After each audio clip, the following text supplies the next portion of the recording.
Shalom. Kami dari kelompok 11 di sini kami akan menceritakan tentang filsuf-filsuf barat yang terkenal. Nah, di sini saya Cindy Cecilia Widiarti Reja Puji, saya akan bercerita tentang filsuf Aristoteles. Saya Fida Longo akan bercerita tentang filsuf Herakleitos. Saya Martin Raga menceritakan filsuf Plato. Selamat menyaksikan. Nah, oke, baik. Di sini Kak Figa akan menceritakan Bapak Herakleitos. Nah, di sini menjadi pertanyaan kami, siapa sih Bapak Herakleitos itu? Apa saja pemikiran-pemikiran dari Bapak Herakleitos yang dia kemukakan pada saat itu sehingga dia menjadi terkenal? Coba Kak Figa ceritakan kepada kami supaya kami juga tahu. Oke, jadi kita harus kenal dulu siapa ini Herakleitos. Ya. Jadi dia itu seorang filsuf yang sangat terkenal. Dan dia hidup pada zaman abad ke-5 sebelum Masehi. Dia hidup sezaman dengan si Pythagoras dan Sephohanes. Ya. Tapi Herakleitos ini lebih muda. Jadi Sama dengan Bapak Pythagoras. iya. Tapi dia lebih muda. Dan Herakleitos ini dikenal dengan si gelap. Kenapa dia Kenapa disebut? bisa disebut gelap? Dia disebut si gelap karena pemikirannya itu sulit dipahami orang atau Susah. tidak jelas gitu. Nah, kenapa sih? Kan pemikirannya ini gelap dan sulit dipahami, tetap kenapa dia bisa menjadi filsuf yang terkenal? Dia karena teorinya tentang perubahan, dia berpendapat bahwa segala sesuatu di dunia ini berubah. Oke. Jadi dia itu filsuf yang bertumpu pada perubahan. Jadi Bapak Herakleitos ini dia terkenal karena teorinya tentang perubahan. Jadi tidak ada yang tetap, menurut dia semua itu pasti berubah. Jadi tidak ada yang tetap. Jadi Herakleitos ini melihat perubahan itu dalam dua kenyataan. Yang pertama itu dia melihat bahwa seluruh kenyataan di dunia ini Herakleitos ini juga dikenal dengan autodidak. Herakleitos ini juga disebut autodidak karena dia itu mempelajari tentang dirinya sendiri. Jadi dia mempelajari tentang dirinya sendiri. Dia itu orangnya introvert, suka sendiri, dan yang paling lucu lah dia itu disebut weeping philosopher. Wow. Artinya filsuf yang tukang menangis. Astaga. Jadi jika melihat ini karya-karya ini Herakleitos, kebanyakan orang beranggapan bahwa si Herakleitos ini sombong dan wataknya itu tinggi hati begitu. Iya. Karena Kenapa disebut? Jika dilihat dari karya-karya Herakleitos ini, orang-orang beranggapan bahwa Herakleitos ini wataknya itu sombong dan tinggi hati. Kenapa orang bisa berpikir bahwa ini Bapak Herakleitos ini sombong dan tinggi hati? Karena Herakleitos ini dia mencela filsuf-filsuf dan dia juga memandang rendah rakyat Efesus yang bodoh, dan dia menganggap bahwa semua manusia yang pada saat itu semua manusia itu bodoh. Jadi beranggap bahwa dia saya yang pintar dan orang lain dia menganggap bodoh. Dia menganggap bahwa orang-orang pada situ tidak bijaksana, dan juga dia bahkan dia mengutuk orang Efesus, dan dia mengatakan bahwa lebih baik semua orang dewasa menggantungkan diri. Jika dilihat dari karya-karya Herakleitos ini, banyak orang beranggapan bahwa Herakleitos ini sombong dan tinggi hati. Ya, kenapa orang bisa menyebut dia sebagai itu sombong, tinggi hati? Ya karena dia banyak mengkritik filsuf yang sebelumnya, dan juga dia memandang rendah rakyat yang bodoh, dan dia beranggapan bahwa semua manusia itu jahat, dan bahkan dia mengutuk ini orang-orang di Efesus. Dia sampai bilang lebih baik semua orang dewasa itu gantung diri dan serahkan itu kuota pada generasi yang lebih muda. Jadi dia sangat membenci manusia di sini. Karena dia beranggapan bahwa manusia itu semua jahat. Oke, ini di sini bisa ditarik kesimpulan bahwa Bapak Heraklitus ini dia wataknya keras. Iya. Nah, yang jadi pertanyaannya, kenapa dia kan orang menilai dia bahwa dia orangnya sombong, tinggi hati, apalagi wataknya keras. Nah, kenapa dia bisa terkenal pada saat itu? Kakak pernah dengar tidak teori tentang perubahan-perubahan? Alam semesta itu terus berubah. Ya, pernah. Oke, jadi ya dari apa yang Kak Figa katakan tadi, saya bisa menarik kesimpulan bahwa Bapak Heraklitus ini orangnya berwatak keras ya. Iya. Jadi yang menjadi pertanyaannya, kenapa dia bisa terkenal padahal orang-orang menilai dia sebagai orang yang sombong, tinggi hati, apalagi wataknya keras. Nah, apa yang membuatnya bisa terkenal pada saat itu? Nah, jadi saya kan pernah dengar tidak teori tentang perubahan-perubahan itu? Ya, perubahan. Ya, saya pernah dengar. Iya, dari situlah pemikirannya itu yang membuat dia terkenal. Kayaknya saya pernah baca di dalam suatu buku. Ini ada 3 teori ya, teori tentang arus sungai itu kan? Iya, Ya, betul sekali. arus sungai, teori tentang api dan teori tentang logos. Nah, kalau sungai ini Bapak Heraklitus mengatakan bahwa Ada pemikiran yang terkenal itu, kakak ingat? Iya, maksudnya ini Bapak Heraklitus ini mengemukakan bahwa orang tidak bisa masuk 2 kali di aliran sungai yang sama. Betul sekali. Ya. Jadi maksud Heraklitus di sini cairan sungai itu kan terus mengalir, tidak pernah berhenti. Jadi kakak sini tidak bisa turun ke dalam sungai yang sama dengan sungai yang sebelumnya. Jadi itu maksud dari pemikirannya tentang sungai yang mengalir. Yang kedua itu Heraklitus dia menggambarkan semua kenyataan itu dengan api. Jadi Kenapa dia? jadi api di sini dimaksud berbeda dengan pemikiran Mas Bamiletos yang menganggap bahwa cairan itu merupakan prinsip dari segala sesuatu. Jadi menurut Heraklitus, api bukanlah zat yang dapat menerangkan perubahan-perubahan segala sesuatu, tapi melainkan api itu melambangkan gerak perubahan itu sendiri. Jadi api senantiasa mengubah apa saja yang dibakarnya.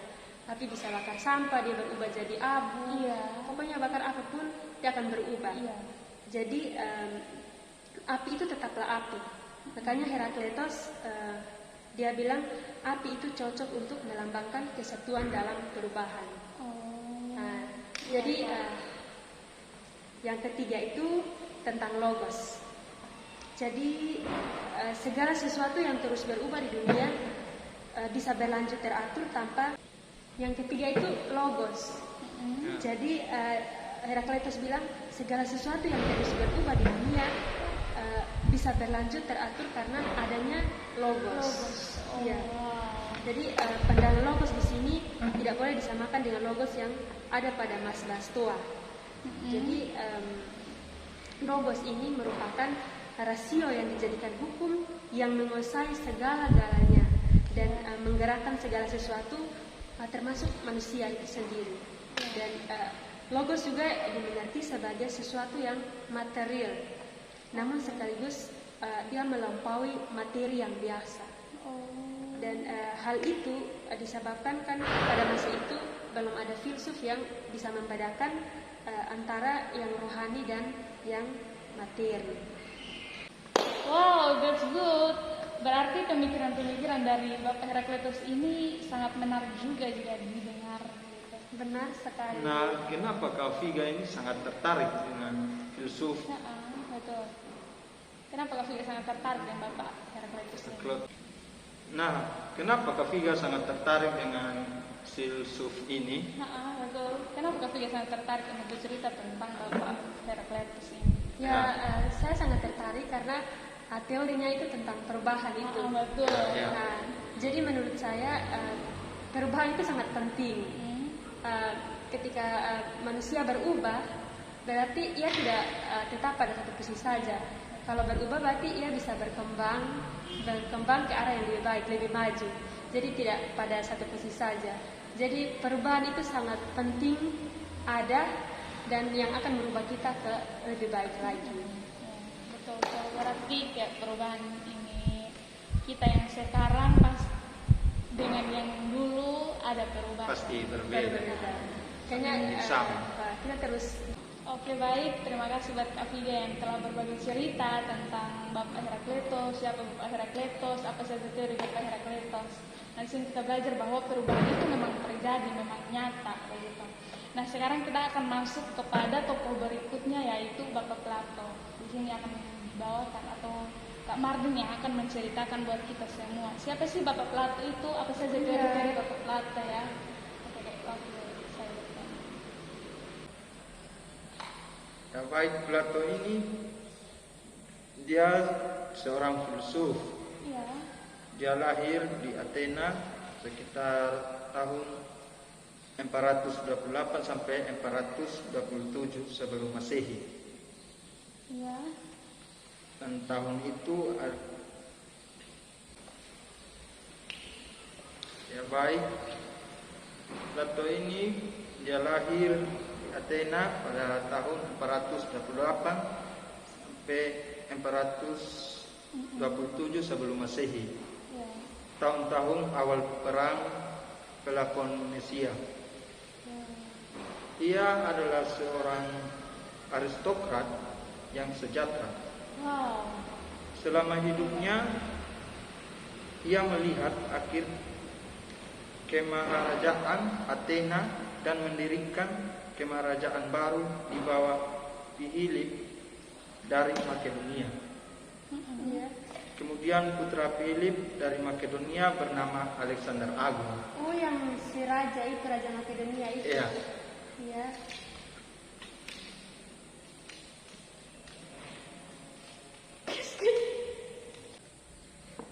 Ya baik, Plato juga dipengaruhi oleh filsuf-filsuf sebelumnya seperti Pythagoras yang memberi Plato kepercayaan akan keabadian, agama, mistisisme, dan matematika.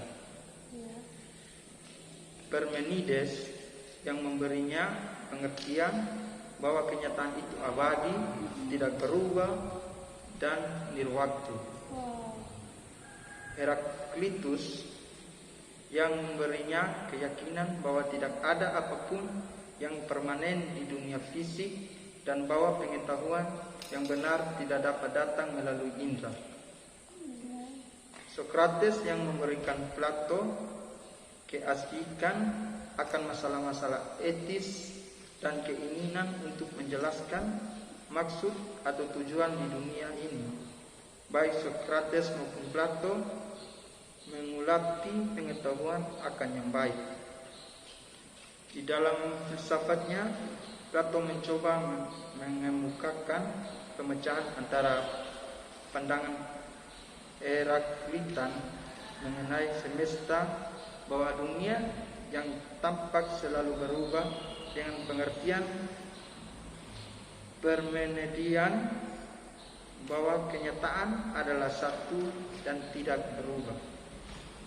Baik Sokrates maupun Plato menekankan bahwa pendapat yang tepat saja tidaklah cukup. Pendapat tidak berguna kecuali kalau dikembangkan menjadi pengetahuan yang aman dengan pertimbangan budi, penggunaan budi yang menyelidikkan kebenaran ini mengawali apa yang kita sebut filsafat.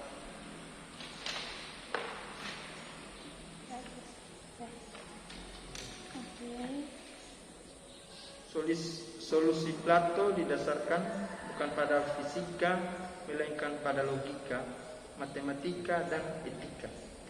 Penyelidikannya mengenai pengetahuan mengawali penyelidikan yang berlangsung sekarang dan melibatkan kita semua. Ya, jadi Plato lahir pada tahun 428 sampai 427 Plato ini dia seorang filsuf. Dia lahir pada tahun 428 sebelum Masehi. Tahun-tahun awal perang Peloponnnesia. Ia adalah seorang aristokrat yang sejahtera. Selama hidupnya dia melihat akhir kemaharajaan Athena dan mendirikan kemaharajaan baru di bawah Philip dari Makedonia. Kemudian putra Philip dari Makedonia bernama Alexander Agung mendudukan sebagian besar dunia yang kenal saat itu. Plato mengabdikan hidupnya bagi filsafat dan mendirikan akademi, semacam universitas tetapi tidak formal yang bertahan selama 1000 tahun. Plato juga dipengaruhi oleh filsuf-filsuf sebelumnya. Siapa saja tuh, Pak? Seperti Pythagoras yang memberi Plato kepercayaan akan kehadiran agama, mistisisme, dan matematika. Parmenides yang memberinya pengertian bahwa kenyataan itu abadi, tidak berubah dan nirwaktu. Perubahan itu abadi, tidak berubah dan nirwaktu. Iya, yang tadi kita jelaskan tentang Heraklitus itu. Heraklitus yang memberinya keyakinan bahwa tidak ada apapun yang permanen di dunia fisik dan bahwa pengetahuan yang benar tidak dapat datang melalui indera. Socrates yang memberikan Plato keasikan akan masalah-masalah etis dan keinginan untuk menjelaskan maksud atau tujuan di dunia ini. Baik Socrates maupun Plato mengulati pengetahuan akan yang baik. Di dalam filsafatnya, Plato mencoba menemukan pecahan antara pendapat Heraklitan mengenai semesta, bahwa dunia yang tampak selalu berubah, dengan pengertian Parmenidian bahwa kenyataan adalah satu dan tidak berubah. Baik Socrates maupun Plato menekankan bahwa pendapat yang tepat saja tidaklah cukup. Pendapat tidak berguna kecuali dikembangkan menjadi pengetahuan yang aman dengan pertimbangan budi. Penggunaan budi dan penyelidikan kebenaran ini mengawali apa yang kita sebut filsafat. Solusi Plato didasarkan bukan pada fisika, melainkan pada logika, matematika, dan etika. Penyelidikannya mengenai pengetahuan mengawali penyelidikan yang berlangsung sekarang dan melibatkan kita semua.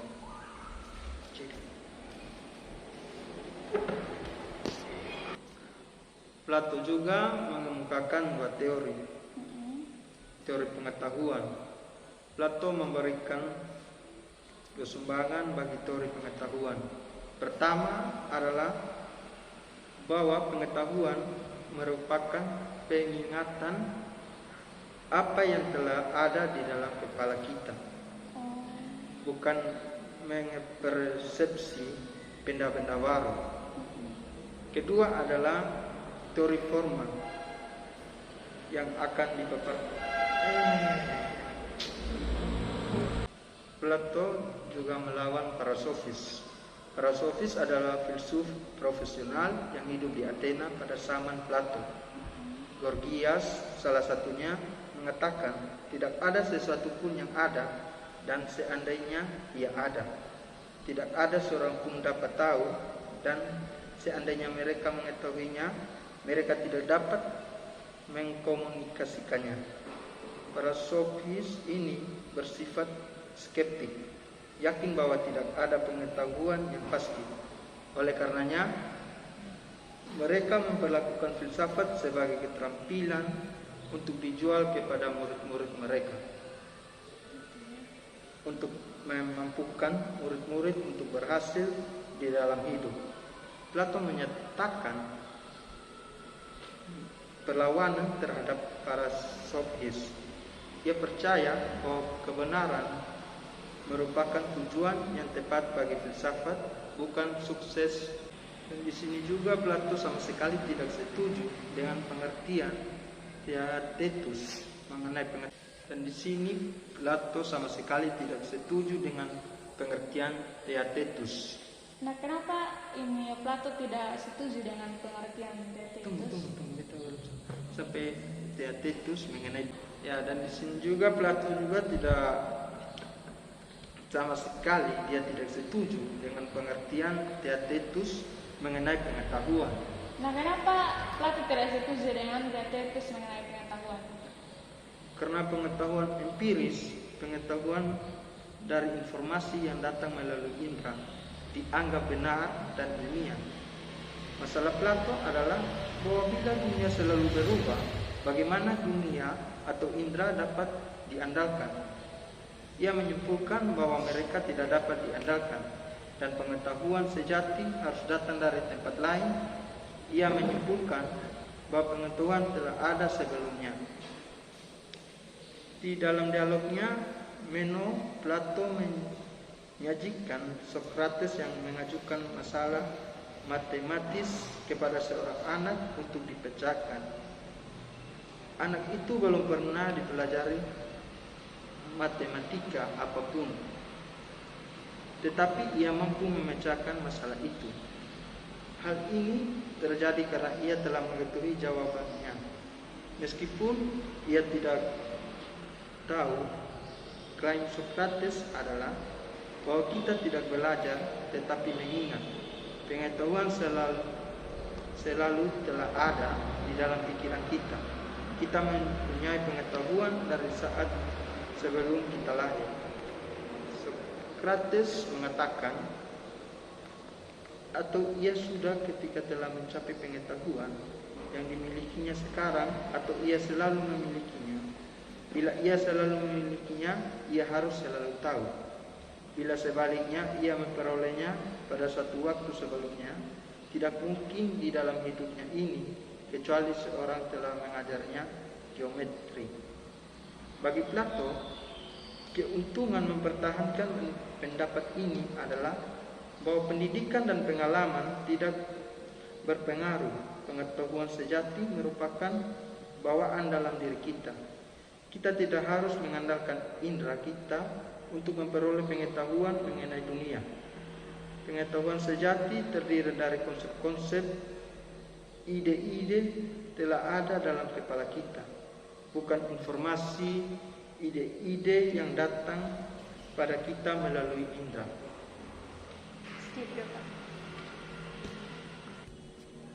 Dan yang kedua, teori forma Plato. Teori forma Plato telah mempengaruhi perkembangan filsafat dan agama Kristen, sehingga sejarah kebudayaan Barat seluruhnya telah diresapi olehnya. Plato percaya bahwa dunia dibagi menjadi kenyataan, kesan atau kenampakannya yang satu dan yang banyak. Informasi kita mengenai dunia dibagi menjadi pengetahuan dan pendapat. Pengetahuan adalah apa yang kita cari, tetapi pendapat biasanya adalah semua yang kita miliki. Di dalam karyanya Republik, Plato mengajukan pandangan bahwa pendapat biasanya dipandang sebagai pengetahuan. Hanya saja apa yang indah bagi seorang adalah jelek bagi orang lain, dan apa yang adil bagi seorang adalah tidak adil bagi orang lain. Maka pendapat merupakan hasil dari objek sebagaimana disajikan kepada indera. Dua orang mungkin mempunyai pendapat berbeda, misalnya mengenai suatu lukisan atau tema. Oleh karenanya, objek-objek di dalamnya dunia alamiah mempunyai kodrat saling bertentangan. Pendapat-pendapat saling bertentangan dan tidak mungkin mempunyai pengetahuan yang benar mengenainya. Selanjutnya, Plato mengklaim bahwa seseorang yang menyibukkan diri dengan benda-benda yang indah mempunyai pendapat mengenainya, tetapi orang yang menyibukkan diri dengan keindahan sendiri dapat memiliki pengetahuan yang benar.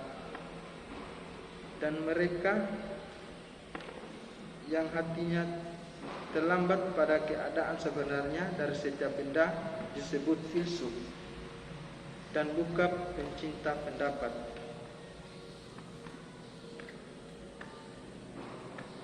Dengan kata lain, Plato percaya akan dunia yang tampak, dunia indera, dunia pendapat, dan ada juga dunia akal. Dunia akal, dunia yang mengatasi indera, dunia pengetahuan sejati. Wow, penjelasan yang cukup panjang. Jika kita lihat dari penjelasan panjang kemarin, ternyata Plato ini pemikirannya sangat luas ya. Banyak sekali ide-ide yang dia kemukakan. Luar biasa. Terima kasih Kak Madin. Oke, selanjutnya kita akan mendengarkan filsuf Aristoteles yang akan diceritakan oleh Kak Cindy.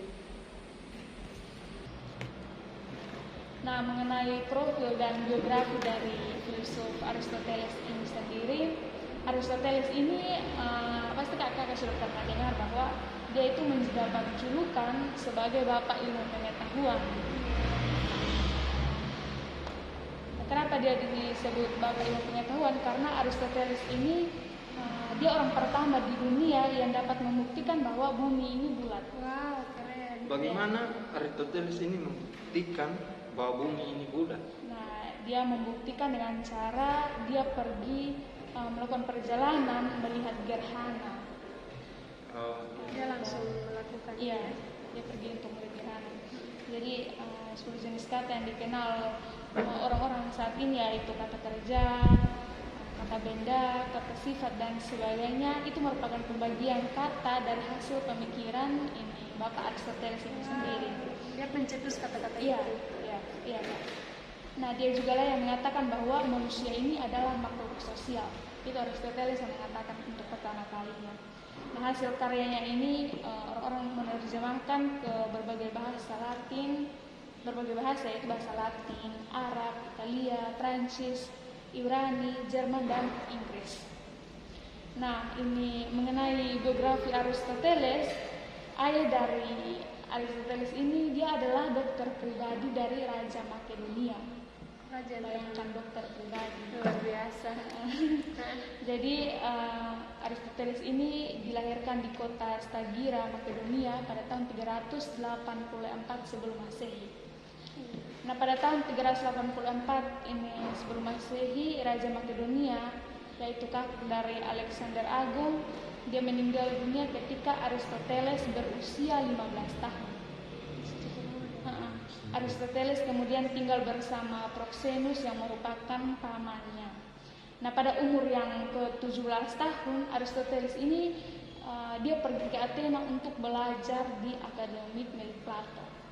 Berarti Aristoteles ini hebat juga ya. Di usianya yang masih relatif muda, tapi dia sudah berani untuk belajar di akademik Plato. Keren. Ya, jadi dari sana kemudian ia menjadi murid Plato selama kurang lebih 20 tahun. Lumayan lama Ya. ya. Nah, dengan meninggalnya Plato pada tahun 347 sebelum Masehi, Aristoteles ini juga dia pergi meninggalkan Athena dan mengembara selama 12 tahun. Nah, dalam jenjang waktu itu ia mendirikan akademi di Asus dan menikah dengan istrinya yang tak lama kemudian meninggal. Lalu ia menikah lagi dengan Heracles yang kemudian melahirkan baginya seorang anak laki-laki yang ia beri nama Nicomachus seperti ayahnya. Nah, dari ayahnya Aristoteles mungkin memperoleh dorongan minat di bidang biologi dan pengetahuan praktis. Di bawah asuhan Plato, dia menanamkan minat dalam hal spekulasi filosofis. Nah, pada tahun 342 sebelum Masehi, Aristoteles pulang kembali ke Makedonia menjadi guru seorang anak raja pada umur 13 tahun yang kemudian dalam sejarah terkenal dengan Alexander Agung. Alexander Agung itu yang kita kenal bahwa dia itu raja yang berkuasa. Dia menaklukkan banyak bangsa pada waktu itu. Iya. Jadi itu dia murid raja. Aristoteles. Dia seorang raja yang berguru pada Aristoteles. Iya. Wow. Betul sekali, Kak. Aristoteles yang mendidik ini si Alexander muda dalam beberapa tahun. Nah, di tahun 335 sebelum Masehi, sesudah Alexander naik takhta kerajaan, Aristoteles kembali ke Athena dan di situ dibukalah sekolah sendiri. Sekolah yang sendiri yaitu Lyceum. Dia membangun sekolah sendiri. Iya, Kak. Dia berada di Athena 12 tahun, satu masa yang berbarengan dengan karir penaklukan militer dari Raja Alexander ini.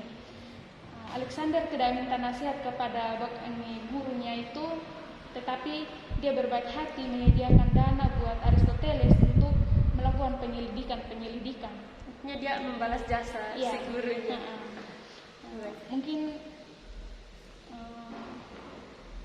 ini merupakan contoh pertama dalam sejarah seorang ilmuwan menerima jumlah dana besar dari pemerintahan untuk maksud-maksud penyelidikan dan sekaligus merupakan yang terakhir dalam abad-abad berikutnya. Jadi walau begitu, pertaliannya dengan Alexander mengandung berbagai bahaya. Karena apa itu? Karena Aristoteles ini menolak secara prinsipal cara kediktatoran Alexander, dan tak kalah si penakluk Alexander menghukum mati sepupu Aristoteles dengan tuduhan mengkhianati. Alexander punya pikiran pula membunuh si Aristoteles ini. Di satu pihak, Aristoteles kelewat demokratis di mata Alexander. Dia juga punya hubungan erat dengan Alexander dan dipercaya oleh orang-orang di Athena.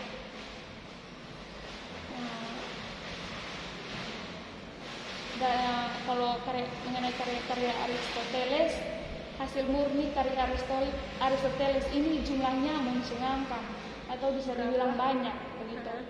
47 karyanya yang masih tetap bertahan dan sampai sekarang. Jadi banyak, luar biasa. Jadi Daftar Kuno mencatat tidak kurang dari 170 buku hasil ciptaan dari Aristoteles itu sendiri. Begitu banyak. Itu sudah. Nah, bahkan bukan sekedar banyaknya jumlah judul buku saja yang mengagumkan dari Aristoteles ini, melainkan luas dari jangkauan peradaban yang menjadi bahan renungan juga tak kurang-kurang hebat. Kerja ilmiah betul-betul merupakan ensiklopedi ilmu untuk ini zaman Aristoteles itu sendiri. Untuk menjadi seorang para ahli yang terkenal dalam tiap cabang ilmu tentu kemustahilan yang ada. Nah, untuk menjadi seorang ahlian yang paling jempolan dalam tiap cabang ilmu tentu kemustahilan yang ajaib dan tak ada duplikat seseorang di masa sesudahnya. Tetapi apa yang sudah dicapai oleh Aristoteles ini malah lebih dari itu. Aristoteles ini dia filosof orisinal, dia penyumbang utama dalam tiap bidang penting falsafah, spekulatif, dia menulis tentang etika dan metafisika, psikologi, ekonomi, teologi, politik, dan adat istiadat orang terbelakang. Nah, salah satu proyek penyelidikan adalah koleksi berbagai negeri yang digunakan untuk studi banding. Begitu. Penyanyian Aristoteles yang paling penting dari sekian banyak hasil karyanya adalah penyelidikannya tentang teori logika. Seperti apa itu teori itu, Pak? Aristoteles dipandang selaku pendiri cabang filosofi yang penting. Hal ini sebetulnya berkat sifat logis dari cara berpikir Aristoteles yang memungkinkannya mampu mempersembahkan begitu banyak bidang ilmu. Dia punya bakat Aristoteles ini dia mempunyai bakat mengatur cara berpikir, merumuskan kaidah dan jenis-jenisnya yang kemudian jadi dasar berpikir di banyak bidang ilmu pengetahuan. Aristoteles kelihatannya reaksioner diukur dengan kacamata sekarang. Misalnya dia mendukung perbudakan karena dianggapnya sejalan dengan garis hukum alam, dan dia percaya kerendahan martabat wanita ketimbang laki-laki. Itu Aristoteles. Nah, istilah-istilah ciptaan Aristoteles masih dipakai sampai sekarang, yaitu kayak informasi, relasi, energi, individu, dan lain sebagainya. Ahli filsafat terbesar di dunia sepanjang zaman, Bapak peradaban barat, Bapak explorability, Bapak ilmu pengetahuan atau gurunya para ilmuwan adalah berbagai julukan yang diberikan kepada Aristoteles. Aristoteles ini kaya dengan para julukan yang terbaik. Ya, mereka berikan nama-nama seperti Bapak ilmu pengetahuan dan sebagainya itu kepada Aristoteles ini. Iya, keren. Berbagai termuannya seperti logika yang disebut juga ilmu mantik, yaitu pengetahuan tentang cara berpikir dengan baik, benar, dan sehat, membuat nama dari Bapak Aristoteles ini semakin dikenal oleh setiap orang di seluruh dunia yang pernah mengenyam pendidikan. Begitu. Wow, Aristoteles ini sangat pintar dan hebat. Betul, Kak. Karena dari setiap ilmu-ilmu dan istilah-istilahnya sehingga dia sangat diterkenal banyak orang. Iya, betul sekali, Kak. Aristoteles. Terima kasih Kak Cindy buat penjelasan yang panjang dan sangat menarik dari Bapak filsuf ini. Thank you. Oke. Baik teman-teman, terima kasih telah menyaksikan perbincangan kami mengenai filsuf-filsuf barat yang sangat terkenal. Nah, akhir kata, dari setiap pemikiran dari ketiga filsuf yang telah kita dengar bersamaan, mengajarkan kita tentang kebijaksanaan dalam hidup. Setiap kata-kata yang dikeluarkan oleh seorang filsuf begitu penuh makna. Bahkan beberapa di antara kata-kata filsuf tersebut juga mampu memotivasi, menginspirasi, bahkan menggerakkan hati setiap kita.